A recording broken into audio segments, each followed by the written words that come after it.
அருட்பெருஞ்சோதி அருட்பெருஞ்சோதி தனிப்பெரும் கருணை அருட்பெருஞ்சோதி. எல்லா உயிர்களும் இன்புற்று வாழ்க, வள்ளல் மலரடி வாழ்க வாழ்க, கொல்லா விரதம் குவளை எல்லாம் ஓங்குக, நல்லோர் நினைத்த நலம் பெறுக, நன்றி நினைத்த எல்லோரும் வாழ்க இசைந்து. உலக மக்களே, அறிவார்ந்த அன்பர்களே, ஆண்மநேய ஒருமைப்பாடுடைய அன்பர்களே, வல்லப்பமனம் கருளிய திருவருட்பாவில் 3ஆம் திருமுறையில் 3ஆம் பதிகத்தில் இருக்கின்ற இரங்கல் மாலை என்ற பதிகத்தில் இருக்கின்ற பாடல்களினுடைய விளக்கங்களை பார்த்து கொண்டிருக்கிறோம். இரங்கல் மாலை மொத்தம் 31 பாடல்களை கொண்டது. இதுவரையில் 10 பாடல்களை பார்த்திருக்கிறோம். இன்று 11வது பாடலுடைய விளக்கத்தை பார்க்கப் போகிறோம். சமயங்களும் மதங்களும் மார்க்கங்களும் சூழ்ந்திருந்த காலகட்டங்களில் இறைவன் தன்னை ஆட்கொண்ட பிறகு இறைவனை பார்ப்பதற்காக திருவொற்றியூர் செல்லுகிறார். திருவொற்றியூரிலே இறைவன் இவருக்கு காட்சி கொடுத்து மறைந்து விடுகிறார். அதன் பிறகு மறுபடியும் இவர் தெருவிலே நின்று கொண்டிருக்கும் போது இவரை பார்த்து சிவபெருமான், அதாவது தியாகராஜ பெருமான் திருவழியாக ஓடுகிறார். மகனை திரும்பி பார்க்காமல் ஓடுகிறார். இன்னும் காலம் இருக்கிறது, காலம் கனியட்டும், இவனுக்கு அருளை கொடுக்கலாம் என்று சொல்லி இறைவன் மகனை பார்த்த பிறகு கூட திருவழியாக ஓடுகிறார். அதன் பிறகு மனம் வேதனை அடைந்து இறைவனை பார்க்க முடியவில்லையே. நமது இறைவன் வல்லப்பெருமான் அவர்களுக்கு இந்த மண்ணுலகிற்கு வருவிக்க உற்று 9 ஆண்டுகள் வரையிலும் தான் யார் என்ற நிலை அவருக்கு தெரியாது. மறைப்பு நிலை இருந்தது. இறைவனால் வருவிக்க உற்ற பிறகு அந்த மறைப்பு நிலை இருந்தது. அந்த மறைப்பு நீக்கிய பிறகு இறைவன் 9வது ஆண்டில் மகனை ஆட்கொண்ட பிறகு இவர் இறைவனை பார்ப்பதற்காக திருவொற்றியூர் செல்கிறார். அப்போ இவரை பார்க்க முடியவில்லை என்று நாரையும் கிளிகளையும் தூது அனுப்புகிறார். அதிலேயும் எந்த பலன் இல்லை. அதன் பிறகு இரங்கல் மாலை என்ற பதிகத்திலே 31 பாடல்களை நமக்கு அருளியிருக்கிறார்கள். ஒவ்வொரு பாடலிலும் இறைவனை எப்படி உருவகப்படுத்துகிறார், அந்த இறைவன் எப்படி அருளை உடையவர், அந்த இறைவனை பார்ப்பதற்காக நான் நின்று கொண்டிருந்தேன், எனக்கு காட்சி கொடுக்கவில்லை என்று சொல்லி இதற்கு முன்னால் இருந்த பதிகத்திலே பாடலை பார்த்து கொண்டிருந்தோம். இப்போ இந்த பாடலிலே இறைவன் தன்னை மாலையிட்ட பிறகு, அதாவது தன்னை பெண்ணாக உருவகப்படுத்தியதால் தன்னை தலைவியாகவும் இறைவனை தலைவனாகவும் உருவகப்படுத்தி உள்ளத்தை தோழியாக உருவகப்படுத்தி நமக்கு இந்த பாடலை அருளியிருக்கிறார்கள். உள்ளத்திடம் சொல்லுவது போல இந்த உலக மக்களுக்கு சொல்லுகிறார். அதான் பொருள். தோழியிடம் சொல்லுவது போல, தன் உள்ளத்திடம் சொல்லுவது போல உலக மக்களுக்கு சொல்லுகிறார். உலக மக்களே, இறைவன் என்னை ஆட்கொண்ட பிறகு, என்னை இந்த மண்ணுலகிற்கு வருவிக்க உற்று என்னை ஆட்கொண்ட பிறகு, எனக்கு மறைப்பை நீக்கிய பிறகு இறைவனை பார்ப்பதற்காக நான் திருவொற்றியூர் செல்லுகிறேன். நான் தெருவிலே நின்று கொண்டிருக்கிறேன். உலக மக்களே, என்னை மகன் என்று கூட பார்க்காமல், திரும்பி பார்க்காமல் சிவபெருமான் ஓடுகிறார். நானும் அவர் பின்னால் ஓடினேன், ஓட்டத்தை பிடிக்க முடியவில்லை. இந்த நிலையில் நான் நாரையையும் கிளிகளை எல்லாம் தூது அனுப்பினேன், ஒரு பலனும் இல்லை. என்னை ஆட்கொண்டானை தவிர, இங்கே பாடலிலே மாலையிட்டார் என்று சொல்லுவார். தன்னை பெண்ணாக உருவப்படுத்தியால் மாலையிட்டார் என்று சொல்லுவார். மாலையிட்டது என்பது ஆட்கொண்டது. என்னை ஆட்கொண்டானை தவிர எனக்கு எந்த அருளையும் கொடுக்கவில்லை, என் பக்கத்தில் வந்து என்னை அணைத்துக் கொள்ளவில்லை என்று சொல்லி உலக மக்களுக்கு தெரிவிக்கிறார். அந்த நிலையில் இருந்து கொண்டு இந்த பாடலுடைய பொருளை நாம் பார்க்க போகிறோம். நன்றாக கவனியுங்கள். முதலிலே பாடல், அதன் பிறகு இந்த பாடலில் உள்ள கடினமான வார்த்தைகளுக்கு பதவுரை, அதன் பின் தெளிவுரை. தெளிவுரை என்பது விளக்கம், பாடலுடைய பொருள் விளக்கம். நல்ல கவனிங்க. உடுத்தும் அதலார், இறைவனை உருவகப்படுத்துகிறார். ஏனென்றால் சமயங்களையும் மதங்களையும் மார்க்கங்களையும் சார்ந்துதான் இறைவன் சிவபெருமான் இருந்தான். சமரச சுத்த சன்மார்க்கத்தை நிறுவிய பிறகு அதே சிவபெருமான் அருட்பெருஞ்சோதியாகிறார். எல்லாத்தையும் விட்டுவிட்டு அந்த நிலையிலிருந்து நீங்கள் பார்க்க வேண்டும். ஏனென்றால் இந்த பிரபஞ்சம் தோன்றிய காலத்திலிருந்தே கிரேத யுகம், திரேத யுகம், துவார யுகம், கலியுகம், 4 யுகங்களிலுமே சமயங்களும் மதங்களும் மார்க்கங்களும் தான் இருந்து கொண்டிருந்தன. கலியுகத்தினுடைய இறுதி காலகட்டத்தில் தான் இந்த சமயங்களும் மதங்களும் மார்க்கங்களெல்லாம் போய் இது உலக மக்களுக்கு தேவையில்லை என்று சொல்லிதான் தன் மகனை ஒரு தாயின் வழியாக இந்த மண்ணுலகிற்கு வருவிக்க விட்டார். அந்த விளக்கத்தையும் இப்போ பார்க்க போகிறோம். அந்த விளக்கத்தையும் பார்க்க போகிறோம் இந்த பாடலிலே. அப்போ இந்த நிலையில் இருக்கும்போது இறைவனை எப்படி சொல்கிறார் பாருங்க. உடுத்தும் அதலார். உடுத்தும் அதலார் என்பது, அதல் என்பது நெருப்பு, தீப்பிழம்பு. அப்படி தீப்பிழம்பு போல இருக்கின்ற இறைவன், ஜோதியாக இருக்கின்ற இறைவன் என்று சொல்லுகிறார். ஜோதியாக இருக்கின்ற இறைவன், தீப்பிழம்பு போல இருக்கின்ற இறைவன், ஒற்றியனார், அவர் திருவொற்றியூரில் இருக்கின்ற இறைவன், உலகம் புகழும் உத்தமனார், உலகமை போற்றக்கூடிய உத்தமனார், அவர் உத்தமனவர். தொடுத்து இங்கு எனக்கு மாலையிட்ட சுகமே அன்றி, நல்லா கவனிக்கும் நண்பர்களே, தொடுத்து இங்கு எனக்கு மாலையிட்ட சுகமே அன்றி, என்னிடம் வந்து என்னை மாலையிட்டானே தவிர, இங்க மாலையிட்டான் என்பது நான் ஏற்கனவே சொல்லியிருக்கிறேன், ஆட்கொள்வது. தன்னை பெண்ணாக உருவப்படுத்தியதால் அவர் மாலையிட்டான் என்று சொல்லுகிறார்.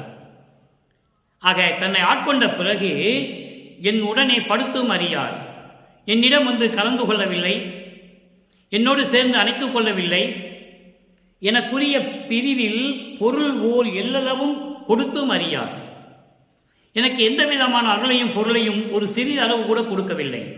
நல்லா கவனிக்கணும். இப்போ இந்த வல்லப்பமான இந்த நமக்கு இறைவன், இந்த இறைவன் வல்லப்பமானவர்கள் இந்த பாடலை சொல்லும் பொழுது அவர் 3வது எட்டில் இருக்கிறார். 3வது எட்டு என்பது 3 × 8 24. இந்த மண்ணுலக்கு வருவிக்கப்பட்டு 24ஆம் ஆண்டில் உலக மக்களுக்கு சொல்லுகிறார், என்னை ஆட்கொண்டானே தவிர சிறிதளவு கூட அருளையும் பொருளையும் எனக்கு கொடுக்கவில்லை, என்னிடம் வந்து சேர்த்து அணைத்துக் கொள்ளவும் இல்லை, என்னோடு கலந்து கொள்ளவும் இல்லை, ஓர் எல்லளவும் கொடுத்தும் அறியார். ஒரு எள்ளு அளவு கூட, எள்ளு வந்து சிறுசாக இருக்கும், அந்த அளவு கூட எனக்கு அருளையும் பொருளையும் அவர் கொடுக்கவில்லை.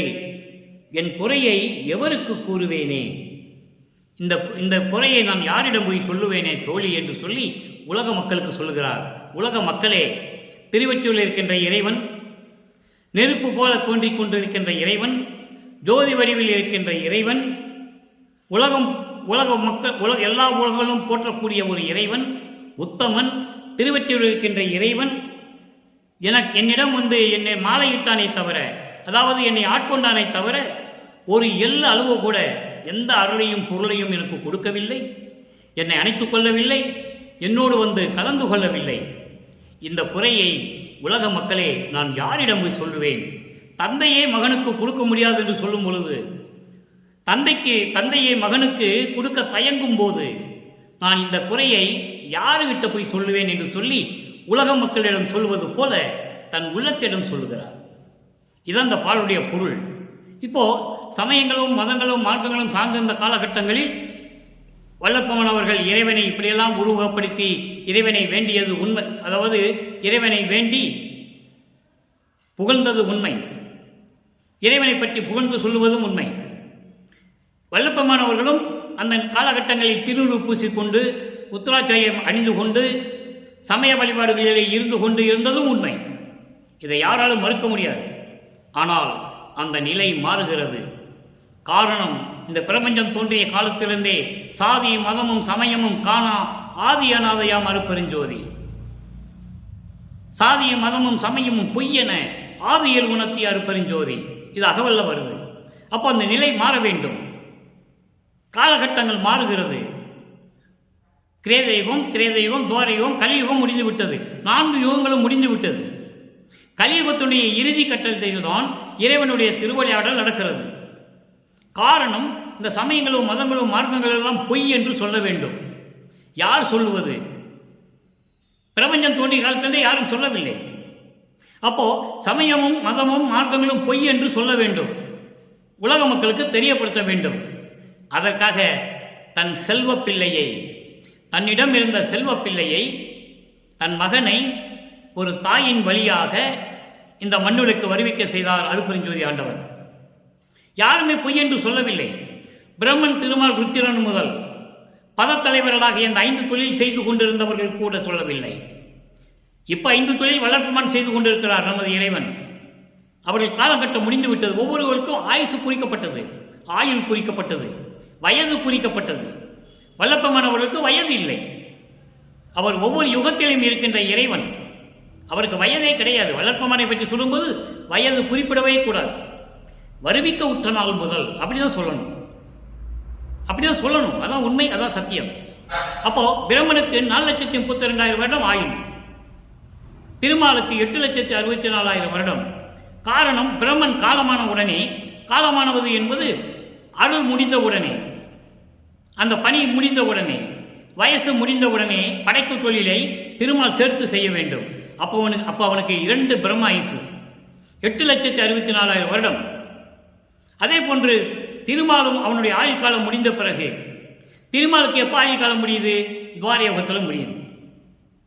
அப்போ அந்த துவாரயோகத்தில் முடியும் போது இந்த 2 தொழிலையும் அழித்தல் செய்யக்கூடிய ருத்திரன் சேர்த்து செய்ய வேண்டும். அப்போ 3 தொழில் செய்ய வேண்டும், முத்தொழில் செய்ய வேண்டும். திருவடி புகழ்ச்சிலே ஒன்று சொல்லுவார், திருவடி புகழ்ச்சிலே அழகாக சொல்லுவார். அப்போ மறையவனும் மாலவனும் திருமாலும் அவனுடைய காலம் முடிந்தவுடனே முத்தொழில் செய்யும் ருத்திரன் செய்ய வேண்டும். அப்போ அவனுக்கு 3 பிரம்மாயுசு, 12,96,000 வருடங்கள் ருத்திரனுக்கு. அப்போ ருத்திரன் காலம் 12,96,000 வருடம் முடிந்தவுடனே இந்த 3 தொழிலையும் மறைத்தல் செய்யக்கூடிய மகேஸ்வரன் சேர்த்து செய்ய வேண்டும். அப்போ அவனுக்கு 4 பிரம்மாயுசு, 17,28,000 வருடம் அவனுக்கு. அப்போ இந்த 4 பேர் முடிந்தவுடனே இறுதியாக சதாசிவம் அருவமாக இருக்கின்றவன், அவனுக்கு ஆயுள் காலம் 43,20,000 வருடம். அது முடிவதற்கு 51 வருடங்கள் இருக்கும் காலகட்டத்தில் தான் தன் மகனை ஒரு தாயின் வழியாக வருவிக்க செய்து இந்த மண்ணுலகிலே 51 ஆடுகள் தோன்றும் துணையாக இருக்க வைத்து இறுதியிலே மகனுடன் அவருடைய தந்தை அருப்பெருஞ்சோதியை 2 கலந்து கொண்டு அருப்பெருஞ்சோதி ஆண்டவராகிறார். வல்லப்பமன் அருப்பெருஞ்சோதி ஆண்டவராகிவிட்டார். அவர் ஒரு அறைக்குள்ள போய் கதவை சாத்திட்டு மறைஞ்சாரு, அதெல்லாம் உலகியல் விளக்கம், அது வேறு விஷயம். இது இறைவனுடைய விளக்கம். அப்போ 51 ஆண்டுகள் இருக்கும்போதுதான், சரியாக சொல்ல வேண்டுமானால் 50 ஆண்டுகள் 3 மாதம் 25 நாட்கள். சதாசிவத்தினுடைய ஆயுள் காலம் முடியும் போது இன்னொரு ஆள் அது செய்யணும், 5 தொழிலையும் செய்யணும். அப்போ அதற்கு முன்னதாகவே ஏற்கனவே ஏற்பட்ட ஒப்பந்தத்தின்படி, விண்ணுலகத்திலே ஏற்பட்ட ஒப்பந்தம், அது பாட்டிலே இருக்கிறது, திருப்பாவிலே பாடல்களில் இருக்கிறது. அன்பர்களே, இங்கு பேசக்கூடிய அத்தனை கருத்துக்களும் உண்மைகளும் நிகழ்ச்சிகளும் எல்லாம் திருவற்பாவில் இருக்கின்றது என்பதை இங்கே நான் பதிவு செய்ய கடமைப்பட்டிருக்கிறேன். யாரும் மறுக்க முடியாது. அப்போ அந்த காலகட்டங்களில் இவர் வந்த பிறகு கரெக்டாக சரியாக 51 ஆண்டுகள் நிறைவான உடனே தான் அருப்பெருஞ்சோதி ஆண்டவராகிறார் வல்லப்பெருமானவர்கள். அது வரைக்கும் மகனாகவும் தந்தையும் மகனும் சேர்ந்து திருவிளையாடல் செய்கிறார்கள். அதை நீங்கள் புரிந்து கொள்ள வேண்டும். இப்போ எல்லாம் முடிஞ்ச உடனே சமரச சுத்த சன்மார்க்கத்தை பெற்ற பிறகு, அவர் தந்தை அருப்பெருஞ்சாண்டவர் மகனிடம் சமரச சன்மார்க்கத்தை கொடுத்த பிறகு, மகனே, சமயங்களும் மதங்களும் மார்க்கங்களும் பொய் என்று நீ சொல்லிவிடு. அதன் பிறகுதான் ஞானசரியிலே சொல்லுகிறார், பொறித்த மதமும் சமயமும் பொய்யே, அவற்றில் புகுதாதீர் என்று சொல்லுகிறார் நமது இறைவன் வல்லப்பெருமானவர்கள். தந்தையின் கட்டளையின்படி, மகனே, இதெல்லாம் இல்லை, பொய் என்று சொல்லிவிடு என்று சொன்ன பிறகு, இந்த சமயங்களையும் மதங்களையும் மார்க்கங்களையும் விட்டு விலகிய பிறகு தெளிவாக சொல்கிறார் வல்லப்பெருமானவர்கள். அதனுடைய விளக்கத்தை 6ஆம் திருமுறையிலே பார்க்க போகிறோம். 1ஆம் திருமுறையிலிருந்து 4ஆம் திருமுறை வரைக்கும் இருக்கிற அத்தனை பாடல்களுக்கும், கிட்டத்தட்ட 2500 மேல் இருக்கின்ற பாடல்களுக்கு 6ஆம் திருமுறையில் இருக்கின்ற கிட்டத்தட்ட 205,000 பாடல்களுக்கு விளக்கம் உண்டு, தொடர்பு ஏற்படுத்தி கொடுத்திருக்கிறார் வல்லப்பெருமானவர்கள். இப்போ நான் பார்த்த இரங்கல் மாலையுடைய 11வது பாடலுக்கு பிள்ளை பெரு விண்ணப்பம் 6வது திருமுறையிலே 31வது பாடலில் விளக்கம் இருக்கிறது. 31வது பாடலில் விளக்கம் எப்படி? நான் சமயங்களையும் மதங்களையும் மார்க்கங்களையும் சார்ந்த இந்த காலகட்டங்களில் இறைவனால் வருவிக்க உற்றேன், தெளிவாக சொல்லுகிறார்.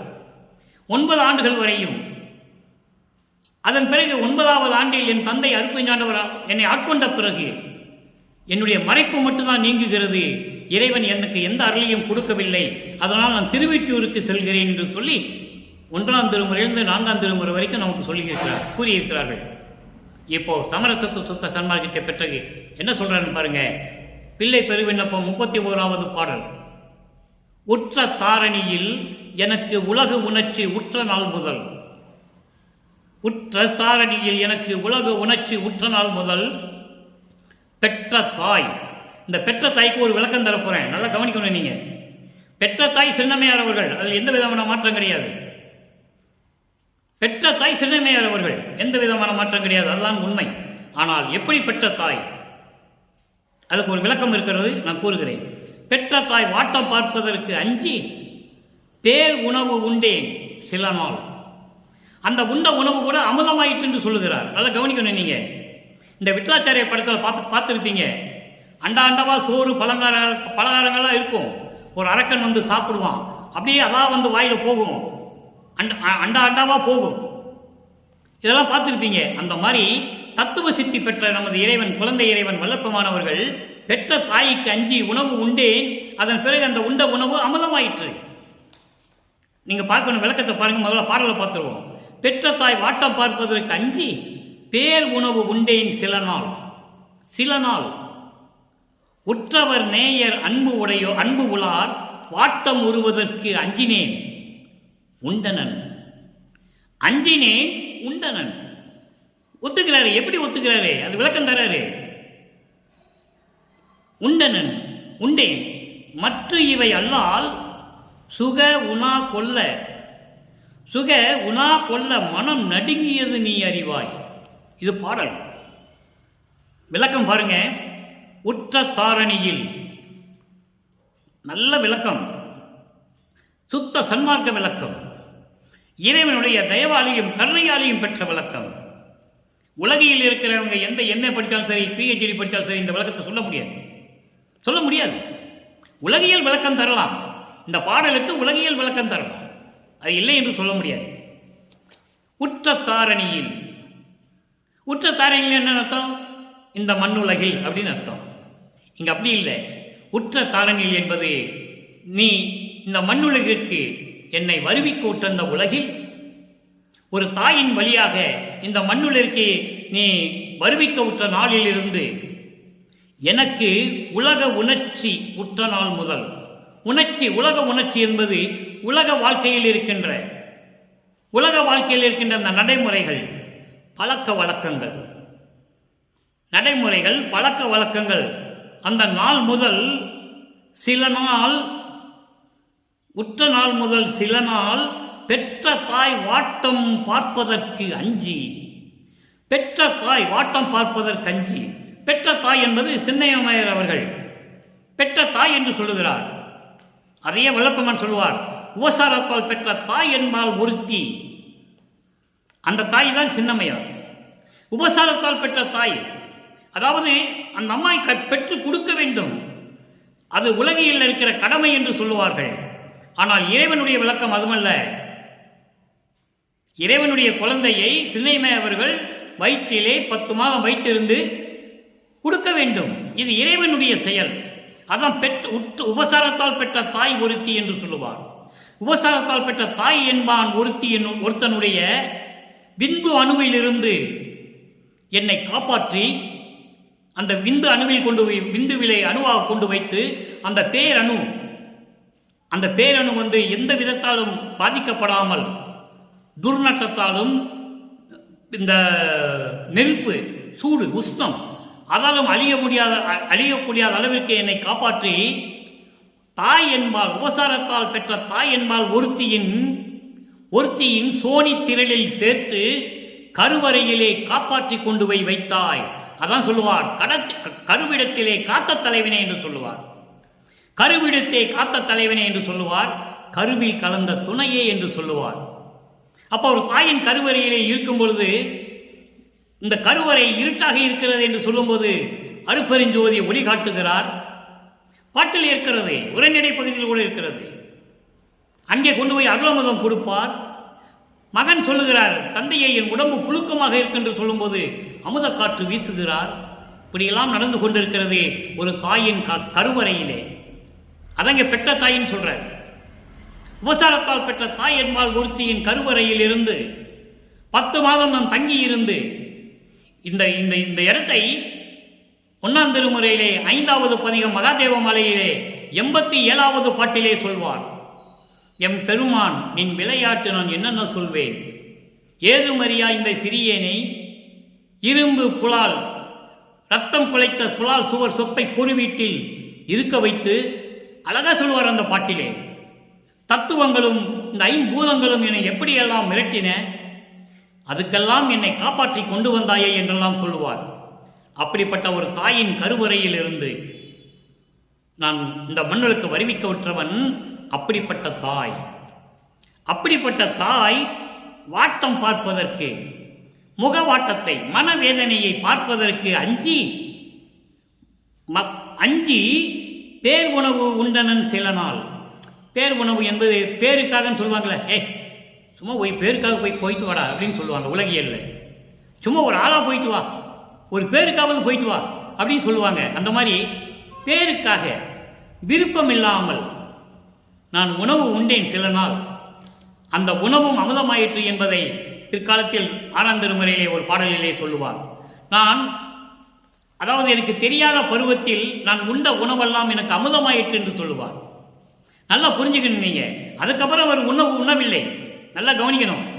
5வது எட்டுக்கு வரும்போது, 5வது எட்டு என்பது 8 40, அந்த அதாவது 33 வருடத்தில் இருந்து சென்னையில் இருந்து புறப்பட்ட நாளிலிருந்து 33வது வருடத்தில் சென்னையிலிருந்து புறப்படுகிறார் நமது இறைவன் வளர்ப்பமானவர்கள். புறப்படுகிறார் என்றால் அங்கு இருக்க வேண்டிய காலத்தின் கட்டாயம். அங்கு இருக்கும்போதே அவர் அண்டங்களுக்கு போயிட்டு வருவார். பாடலில் சொல்லுகிறார். இதை யாராலும் மறுக்க முடியாது. அவர் இறைநிலையில் இருக்கின்றவர். அப்போ அந்த 41வது ஆண்டிலிருந்து தான் அவர் உணவு சிறிதளவு கூட உண்ணவில்லை என்பதை பாடலிலே சொல்லுகிறார். அதுக்கு முன்னால் உண்ட உணவு கூட எனக்கு அமுதமாயிற்று என்று சொல்லுகிறார். அமுதமாயிற்று என்று சொன்னால் அர்த்தம் மலம் ஜலம் நின்று விட்டது என்று அர்த்தம். இறைவன் மலஞ்சலம் நிற்கிறவன் தான் இறைவனாக முடியும், அந்த நிலையை அடைய முடியும் என்பதை அங்கே தெளிவாக கூறுகிறார் வளர்ப்பமானவர்கள்.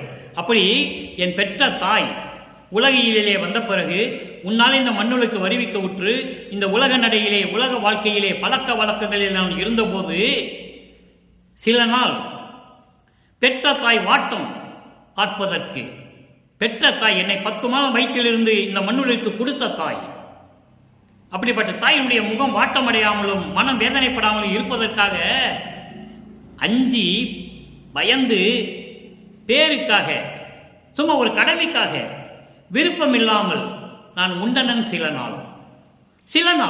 நல்லா கவனிக்கணும் நீங்க. அப்போ சில நாள் தான் இருப்பார். அப்போ அவங்க அண்டங்களுக்கு போயிடுவார்.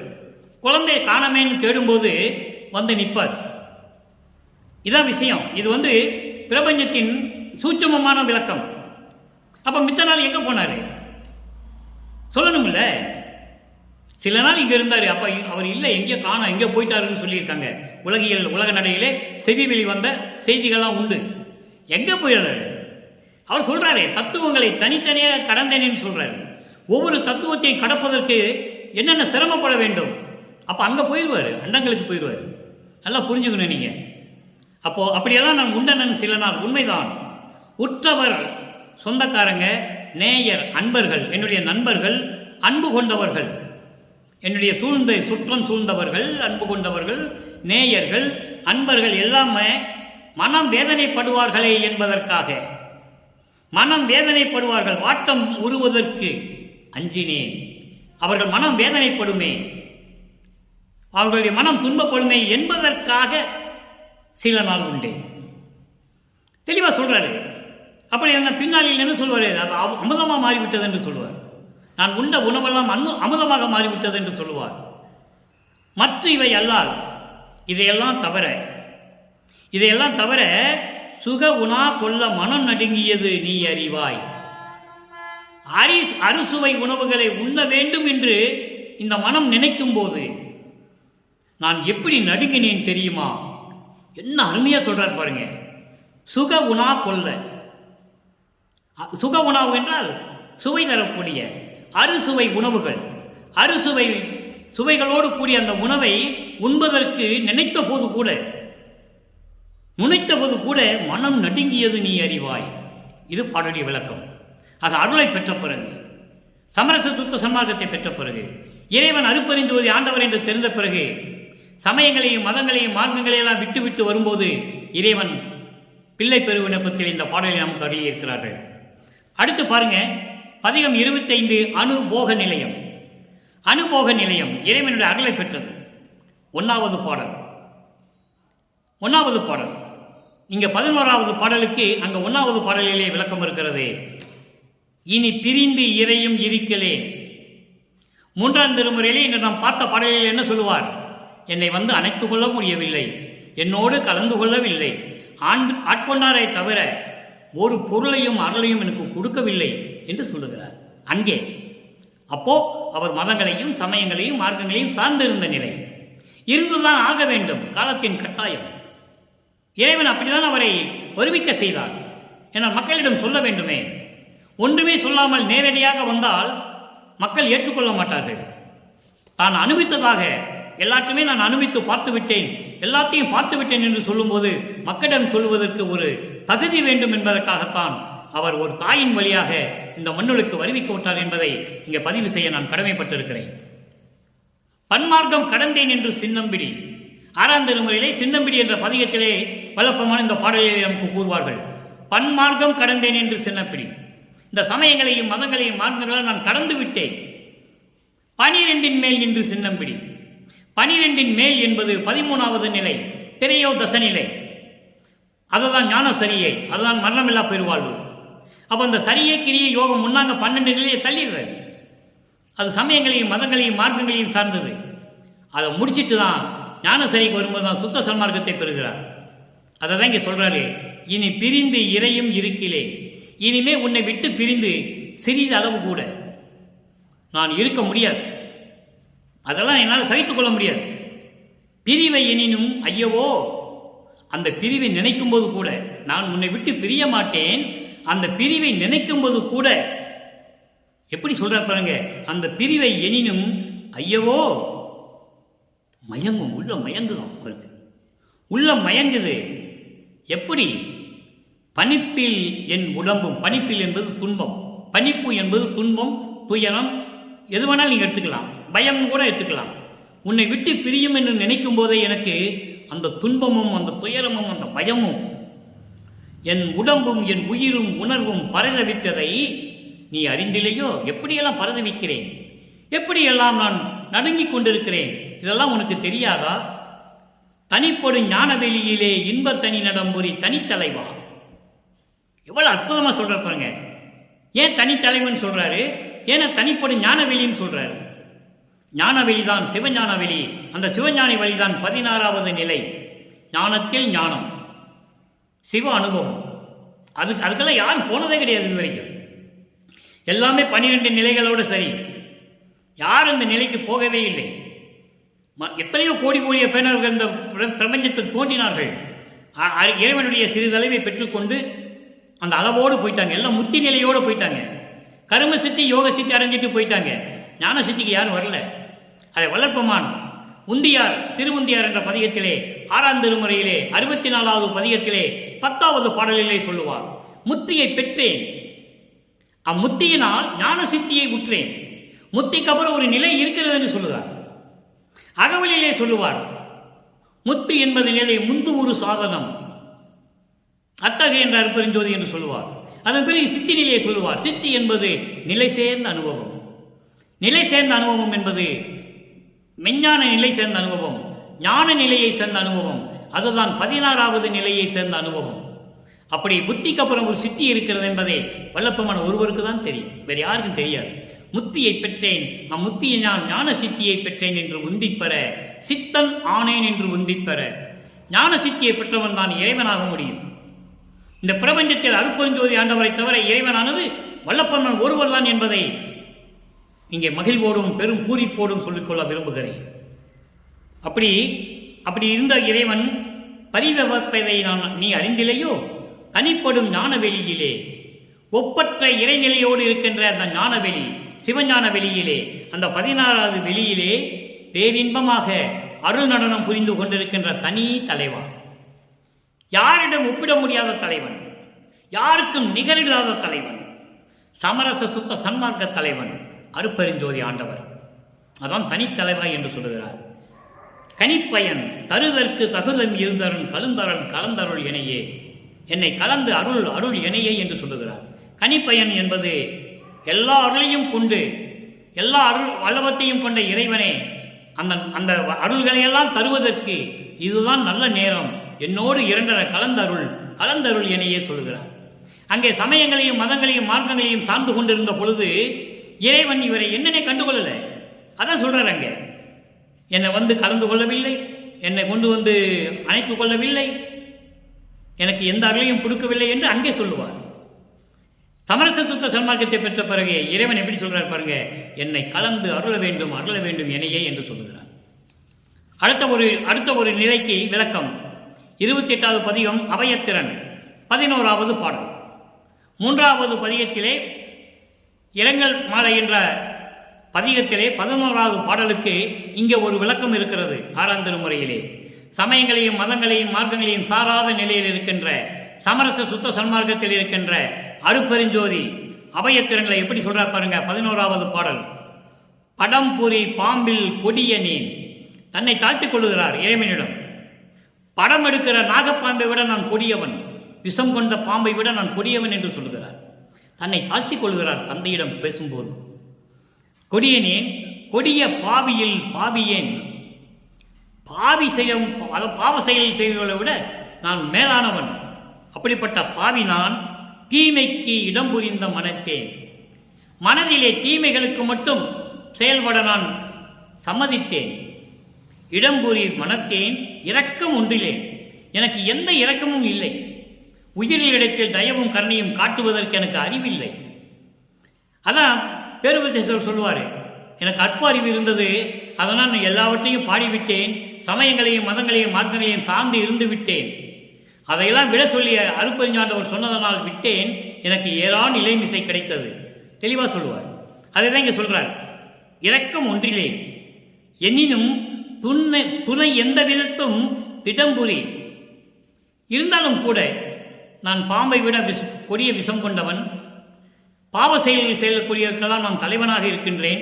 பாவியிலும் பாவியேன், தீமைகளையே மட்டும் இந்த மனதில் தீமைகளை மட்டும் செய்து கொண்டிருக்கின்றவன், தீமைகளையே மனதில் எண்ணிக்கொண்டிருக்கின்றவன், இரக்கம் இல்லாதவன், தயவு இல்லாதவன் என்றாலும் கூட துணை வேண்டும் என்று சொல்லி நான் யாரிடத்திலும் போய் நின்றதில்லை.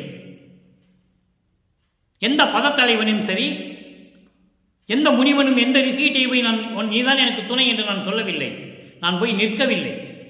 நீதான் துணை என்று நான் இருந்தேன்.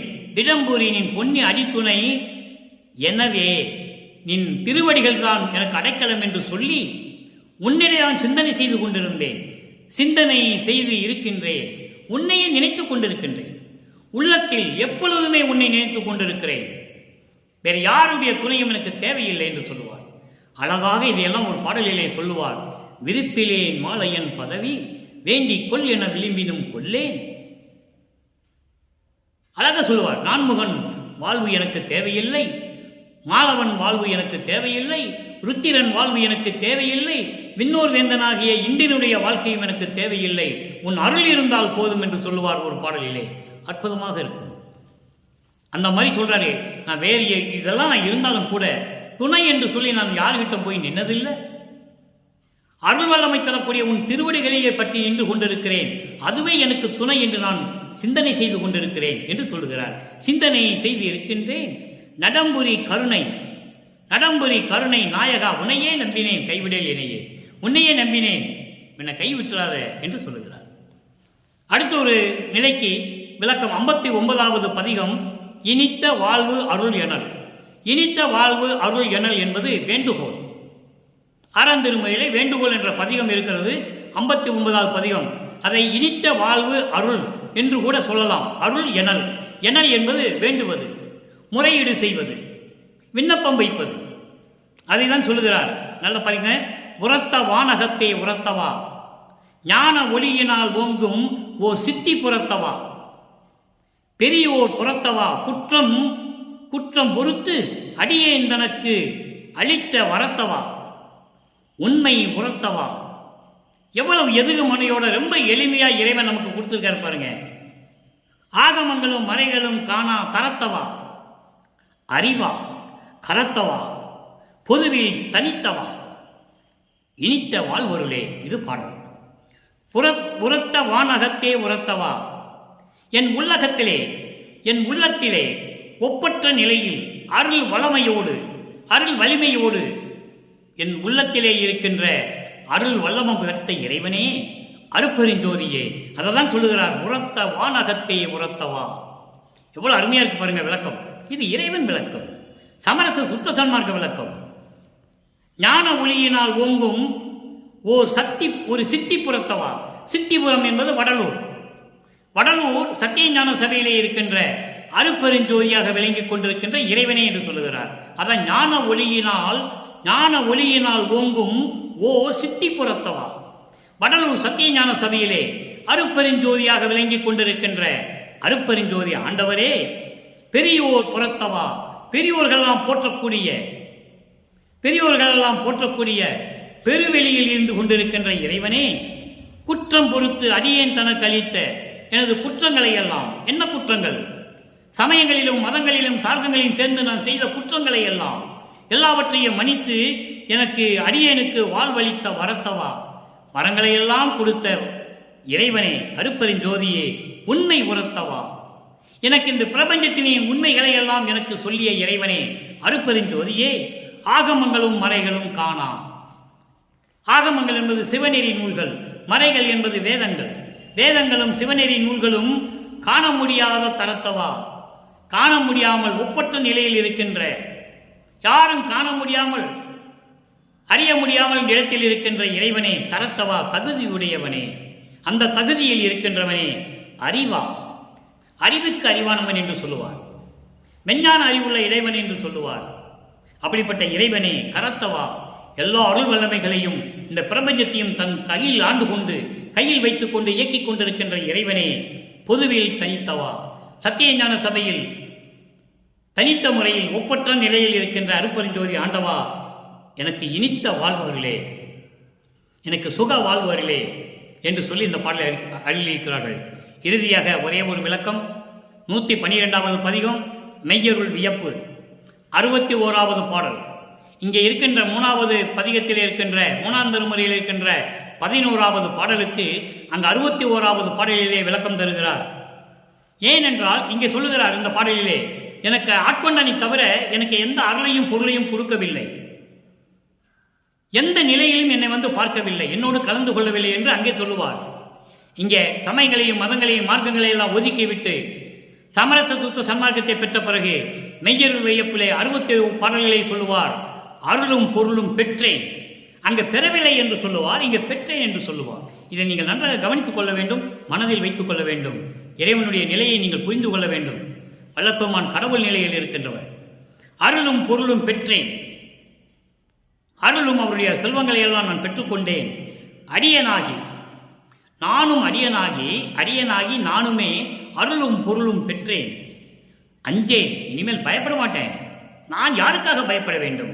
என் தந்தை எனக்கு ஆட்கொண்டு விட்டார், என் தந்தை எல்லா அருளையும் கொடுத்து விட்டார், இதை யாரால் தடுக்க முடியும் என்றெல்லாம் பாடலிலே சொல்லுவார். தடுப்பவர் யார் என்று சொல்லுவார்.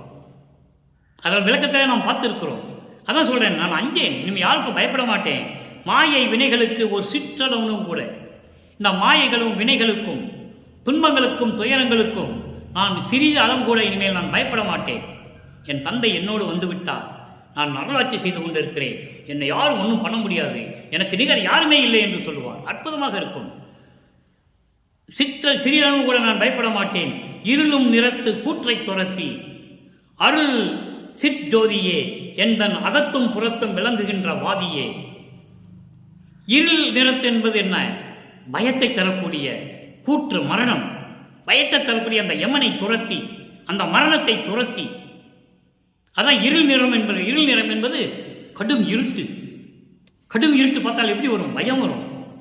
அப்படி பயத்தை தரக்கூடிய, மரண பயத்தை தரக்கூடிய அந்த யமனை துரத்தி, எவ்வளவு அற்புதமான விளக்கம் பாருங்க.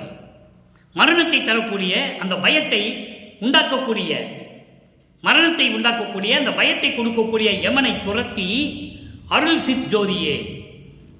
சிற்ஜோதி என்றால் என்ன? மெஞ்ஞானியுடைய இறைவன் எனக்கு அருள வேண்டும், அவங்க எல்லாம் விரட்டி எனக்கு அருள வேண்டும்.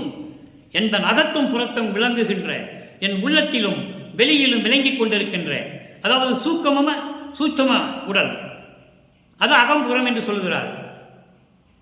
தூள உடல், தூக்கம உடல், சூட்சம உடல் என்று சொல்லுவார். இப்படி இந்த இரண்டு உடல், அகம்புறம், இந்த ரெண்டத்தையும் விளங்குகின்ற வாதியே. வாதியை என்றால் பொன்னான இறைவனே, பொன்னான இறைவனே, எல்லா அருளையும் பெற்றுக் கொண்டிருக்கின்ற இறைவனே என்று சொல்லி இந்த பாடலை எனக்கு அருளி இருக்கிறார்கள். அன்பர்களே, இன்று நாம் பார்த்த பாடல் 11ஆம் பாடல் விளக்கம் உங்களுக்கு தெரிந்திருக்கும். எப்படி சமயங்களையும் மதங்களையும் சார்ந்திருந்து கொண்டு போது இறைவன் ஆட்கொண்டானே தவிர எந்த அருளையும் கொடுக்கவில்லை என்று நமது இறைவன் வல்லப்பெருமான் சொல்கிறார். அதே சமயங்களையும் மதங்களையும் மார்க்கங்களையும் நீக்கிய பிறகு 6ஆம் திருமுறையிலே எந்தெந்த பாடலிலே இந்த நிலைகளுக்கெல்லாம் விளக்கம் கொடுத்து அருளை பெற்றார் என்பதை நாம் பார்த்துவிட்டோம் அன்பர்களே. எனவே அன்பர்களே, நீங்களும் அப்படிப்பட்ட இறைவனை வணங்கி அருப்பெருஞ்சோதி அருப்பெருஞ்சோதி தனிப்பெருங்கண்ணை அருப்பெருஞ்சோதி என்ற மகாமந்திரத்தை உச்சரித்து இறைவனுடைய அருளையும் பொருளையும் பெற்றுக்கொண்டு இந்த உலகிலே நீங்கள் வாழ்ந்து நோயற்ற வாழ்வில் வாழ வேண்டும் என்று இறைவனுடைய தயவோடையும் கருணையோடையும் வாழ்த்தி இந்த வள்ளலார் ஊழியன் விடைபெறுகிறேன். மீண்டும் நாளை சந்திப்போம். நன்றி, வணக்கம். அருப்பெருஞ்சோதி அருப்பெருஞ்சோதி தனிப்பெரும் கருணை அருப்பெருஞ்சோதி.